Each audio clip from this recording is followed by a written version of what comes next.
আসসালামু আলাইকুম প্রিয় ফুটবল ফ্যান্স। এটা যদি অন্য কোনো একটা দিন হতো তাহলে আমি আলোচনাটা শুরু করতাম যে আর্জেন্টাইন কোচ লিওনেল স্কালোনি কি বললেন। তবে স্কালোনির অনুপস্থিতিতে যেহেতু তিনি একটা ম্যাচে নিষেধাজ্ঞা পেয়েছিলেন, সেই জন্য ওয়াল্টার স্যামুয়েল কোচিং স্টাফের একজন সদস্য তিনি হেড কোচের দায়িত্বটা পালন করলেন এবং আজকের এই ভিডিওতে তাই আলোচনা করতে হচ্ছে কোচ হিসেবে ওয়াল্টার স্যামুয়েল কি বললেন। ম্যাচ পরবর্তী প্রেস কনফারেন্সে আর্জেন্টিনার এদিনের হেড কোচের নানা রকমের মন্তব্য নিয়ে আলোচনা করব। তবে তার আগে এই সুযোগটা একটু নিতে চাই। অনেকেই হয়তোবা জানেন না, যারা জানেন তারাও কথাগুলো শুনতে পারেন। আর্জেন্টিনা জাতীয় দলের কোচ লিওনেল স্কালোনি সব মিলিয়ে জাতীয় দলে মাত্র 7টা ম্যাচ খেলেছেন এবং 2006 বিশ্বকাপে লিওনেল মেসির একজন টিমমেট ছিলেন। কিন্তু তার অধীনে যে সকল অ্যাসিস্ট্যান্ট কোচরা আছেন এবং আপনি যদি কোচিংয়ের সেই পুলটা দেখেন আর্জেন্টিনার, সেখানে আপনি ওয়াল্টার স্যামুয়েলকে খুঁজে পাবেন। তার সময়ের অন্যতম আগ্রাসী একজন সেন্টার ব্যাক ছিলেন। আপনি সেখানে আর্জেন্টিনার ইতিহাসে কিংবা তার সময়ের অন্যতম সেরা একজন সেন্টার ব্যাক রবার্তো আয়ালাকে খুঁজে পাবেন। আপনি সেখানে পাবলো আইমারের মতো লেজেন্ডারি আর্জেন্টাইন ফুটবলারকে খুঁজে পাবেন, যিনি কিনা খোদ লিওনেল মেসির আইডল ছিলেন।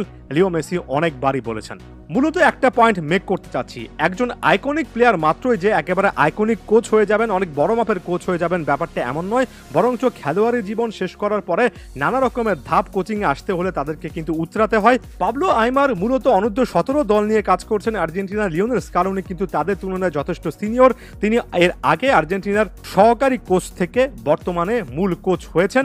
ফুটবলার হিসেবে বাকিদের তুলনায় অনেক বড় মাপের ফুটবলার না থাকলেও লিওনেল স্কালোনি কোচ হিসেবে বাকি সকলকে কিন্তু ছাপিয়ে গিয়েছেন। এই জিনিসগুলো থেকে আমাদের একটা বিষয় শেখার আছে, সেটা হচ্ছে এই যে দূর দূরান্তে বসে আমরা আর্জেন্টিনা, ব্রাজিল সহ বড় বড় দলগুলোর ফুটবল অ্যানালাইসিস করছি, অনেকের মনের মধ্যে প্রশ্ন আসে, অনেকে আমাকে বলেন এত ভালো ফুটবল বুঝলে আমি কেন আর্জেন্টিনা ব্রাজিলের কোচ হয়ে যাচ্ছি না। তারা একটা অবিশ্বাস থেকে বলেন, তারা মনে করেন যে যেহেতু আমরা ফুটবল জাতি হিসেবে অনেক বড় রকমের ফুটবলার তৈরি করতে পারছি না, যেহেতু একজন ফুটবল বিশ্লেষক নিজে বড় রকমের ফুটবলার নন, তার মানে হচ্ছে তিনি খুব ভালো ফুটবল বুঝতে পারবেন না।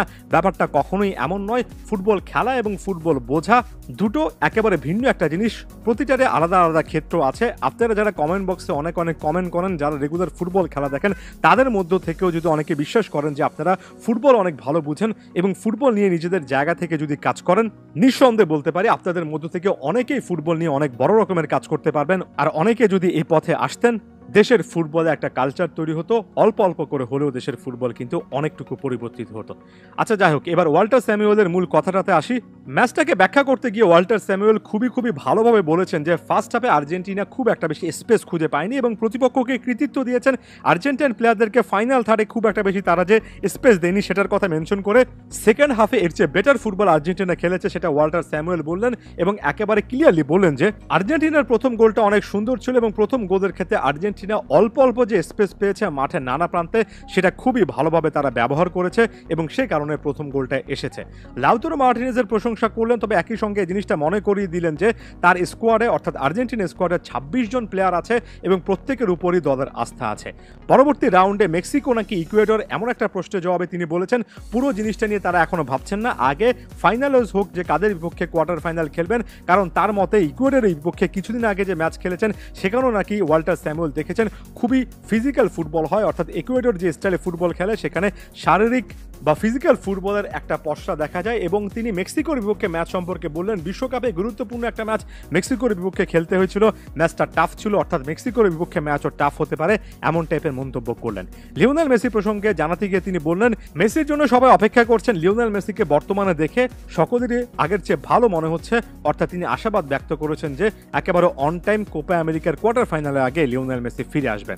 আলেহান্ড্রো গার্নাচো খেলা সম্পর্কে ব্যাখ্যা করেছেন, বলেছেন গার্নাচো একটা ভালো ম্যাচ কাটিয়েছেন, ভ্যালেন্টিন কার্বনিকেও একই ব্র্যাকেটে রেখেছেন এবং সকলের উদ্দেশ্যে বলেছেন আমরা আশা করছি জাতীয় দলে তারা অনেক লম্বা সময় ধরে সার্ভিস দিতে পারবে। এবং এই প্লেয়ারদেরকে নিয়ে তিনি লিওনেল স্কালোনি, পাবলো আইমার কিংবা রবার্তো আয়ালা অর্থাৎ পুরো কোচিং টিম নিয়ে একসাথে কাজ করছে সেটার কথা তিনি আলাদা করে ব্যক্ত করলেন। আমাদের অনেক সময় অতিরিক্ত টেনশন বেড়ে যায়, যে কোচিং স্টাফ আছে, যে একটা স্ট্রাকচার বর্তমানে আর্জেন্টিনার ফুটবলে বিশেষ করে জাতীয় দলে আছে, সেটার উপর আস্থা রাখতেই হবে। ওভারঅল ওয়াল্টার স্যামুয়েলের এই কথাবার্তায় বেশ কয়েকটা নতুন ইনসাইটস খুঁজে পেলাম। সাধারণত স্কালোনি যেহেতু সকল কিছু অ্যাড্রেস করেন, ওয়াল্টার স্যামুয়েল, পাবলো আইমাররা কি কি কাজ করছেন সেটা অনেক সময় আমরা হয়তোবা ওভারলুক করি, হয়তোবা আমাদের জানার চেষ্টাটা থাকে না। তবে এই জিনিসটা মাথায় রাখতে হবে, এখানে শুধুমাত্র স্কালোনি একা নন, আর্জেন্টাইন অনেক লেজেন্ডারি ফুটবলার কিন্তু এই দলটা নিয়ে কাজ করছেন। এবং আর্জেন্টিনা বর্তমানে যে ব্র্যান্ডের ফুটবলটা খেলছে সেই ফুটবলটা অনেকের ভালো নাও লাগতে পারে, তবে সেই ফুটবলের যে রেজাল্টটা আসছে সেটা নেপথ্যে অনেক অনেক আর্জেন্টাইন ফুটবলার আছেন যাদের ফুটবল দেখে, যাদের ফুটবল স্টাইল দেখে বছরের পর বছর লিওনেল মেসিরা অনেক বেশি করে ইন্সপায়ার্ড হয়েছেন।